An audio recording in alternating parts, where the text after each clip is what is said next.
ખોખરા વિસ્તારમાં દારૂના કેસમાં ઝડપાયેલા બે યુવકને ખોખરા પોલીસ સ્ટેશનના સર્વેલન્સ સ્ક્વોડમાં ફરજ બજાવતા સિદ્ધરાજ અને જય નામના પોલીસ કર્મચારીએ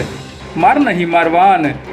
મોબાઈલ જમા નહીં લેવા તેમજ તાત્કાલિક જામીન પર મુક્ત કરવા બદલ 2.5 લાખની લાંચ માંગી હતી અને રકઝકના અંતે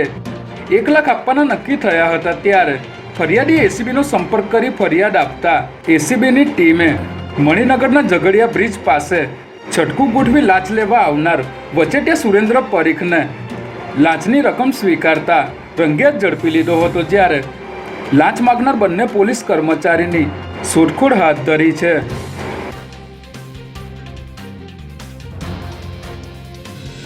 અમદાવાદના ચકચારી ખ્યાતિકાંડની તપાસ કરી રહેલી અમદાવાદ ક્રાઇમ બ્રાન્ચને મહત્વની સફળતા હાથ લાગી છે, જેમાં પોલીસે ખ્યાતિ હોસ્પિટલના સીઈઓ ચિરાગ રાજપૂત સહિત રાહુલ જૈન, મિલિંદ પટેલ, પંકિલ પટેલ અને પ્રતિક ભટ્ટની ધરપકડ કરી છે। ક્રાઇમ બ્રાન્ચને બાતમી મળી હતી કે આરોપીઓ પોતાનો મોબાઈલ ફોન બંધ કરીને નવા મોબાઈલથી સોશિયલ મીડિયાના માધ્યમથી સંપર્કમાં હતા ત્યારે હોસ્પિટલના સીઈઓ ચિરાગ રાજપૂતને ખેડાથી જ્યારે રાહુલ જૈન અને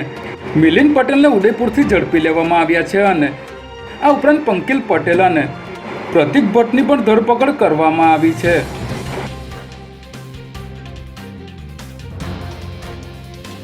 અમદાવાદ શહેરમાં કથળી ગયેલી કાયદો અને વ્યવસ્થાની સ્થિતિને અંકુશમાં લેવા ગૃહમંત્રી હર્ષ સંઘવીએ અમદાવાદના ઇન્ચાર્જ પોલીસ કમિશનરથી માંડીને ડીસીપી સુધીના અધિકારીઓને ગાંધીનગર બોલાવ્યા હતા અને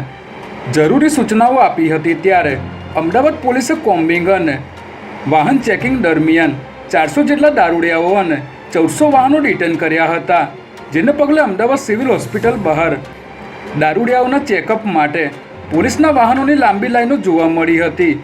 જોકે ગોમતીપુરથી દારૂ પીટેલી હાલતમાં પકડાયેલ એક યુવકનું શંકાસ્પદ હાલતમાં મોત નીપજ્યું હોવાનું જાણવા મળી રહ્યું છે।